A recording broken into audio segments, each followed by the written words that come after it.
September 1st, 1939, dawn breaks over the Polish frontier. The air is calm too calm. Then it begins, a deep, thunderous rumble rolls across the horizon, but it's not thunder, it's something new, something mechanical. Something monstrous across the fields. They appear panzer divisions, an unstoppable wall of steel. The world is about to witness a new kind of war, a war that moves faster than fear itself, but this Blitzkrieg didn't just appear.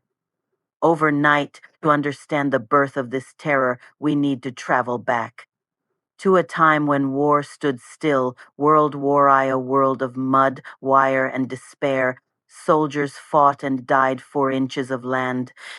Machine guns ruled everything. They turned courage into casualties. Desperate generals needed a miracle, something that could cross the death fields of no man's land. Then, in the backrooms of Britain, a group of engineers began whispering about a secret weapon, a landship, an armored beast that could crush barbed wire and roll over trenches. They gave it a code name to keep it secret: water carrier. A name that would later be shortened to one word that would haunt the 20th century tank. But could this strange invention really change the course of war? Or was it just another doomed experiment in a world drowning in blood? 1916, the Battle of the Somme. The ground shakes. Out of the smoke, giant metal beasts crawl forward. German soldiers freeze. They've never seen anything like it. They drop their rifles and run. The tanks are slow, clumsy, and often break down. But they prove one thing: the stalemate can be broken.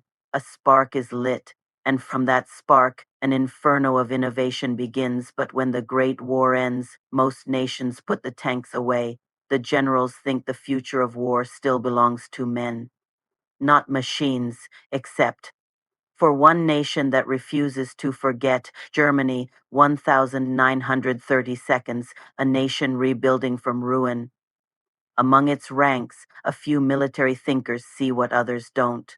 One of them is Heinz Guderian. He studies the old failures, the slow tanks, the wasted potential, and he envisions something terrifyingly new: speed, coordination, shock tanks that don't follow infantry but lead it, working in harmony with radios and dive bombers to strike with lightning precision. This is the birth of Blitzkrieg, lightning war, and while the rest of the world sleeps, Germany practices secretly, relentlessly, and when they finally unleash it, the world won't even have time to understand what's happening. Poland, 1939. Cavalry charges into battle, only to meet steel. The old world collides with the new, and the new world wins. Poland falls in weeks.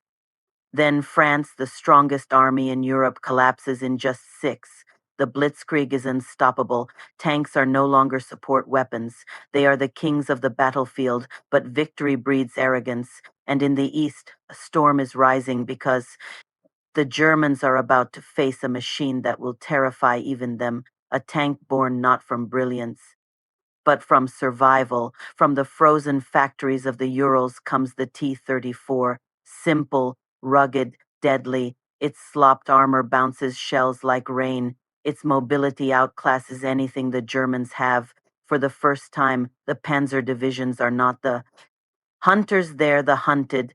The Battle of Kursk, 1943, the largest tank battle in history. Thousands of armored beasts collide on the Russian steppe. The ground burns, the sky is filled with smoke. And by the end, the Blitzkrieg lies shattered. But while Germany bleeds, another giant across the ocean is awakening. One with factories, resources, and an endless river of steel. In America, production explodes from Detroit's assembly lines. Rolls the M for Sherman, not perfect, not the strongest, but everywhere. For every German tank destroyed, 5 more Shermans take its place. The Allies march through North Africa, Italy, Normandy, and beyond, carried by the relentless power of mass production. The tank, once mocked and doubted, is now the backbone of victory. But even as it conquers battlefields, new weapons rise to challenge its rule. The sky darkens with a new threat, one the tank cannot escape. Enjoying this journey through history? Hit subscribe and stay with us as we reveal more powerful stories that shaped our world. Tank-busting aircraft scream overhead. Infantries wield new weapons like the bazooka and Panzerfaust. The kings of the battlefield now face hunters of their own. The age of pure armored. Dominance is ending, but its legacy, unshakable. That's what the legacy of the tank became. For decades, it stood as the iron symbol of modern warfare strength, dominance, and unstoppable power. But as history shows, every weapon, no matter how mighty, eventually meets its match. The tank had ruled the ground. But now the skies began to fight back. As the war raged on, technology evolved at a terrifying pace. Aircraft, once used for scouting, became flying executioners. They hunted from above, swooping low over battlefields, armed with rockets and cannons built specifically to tear through armor. Pilots learned to recognize the gleam of tank columns from miles away. To them, tanks weren't unstoppable fortresses anymore, they were targets. The roar of engines that once struck fear into infantry now became a turning point when heard by tank crews. With every new aircraft design, the battlefield shifted further out of the tank's control, and the threat didn't just come from above. On the ground, infantry found new ways to fight back. Weapons like the bazooka, the Piat, and the Panzerfaust gave a single soldier the power to destroy what once required artillery. Suddenly, a tank could be ambushed in a narrow street, cornered in a forest, or hit from rooftops in cities at once.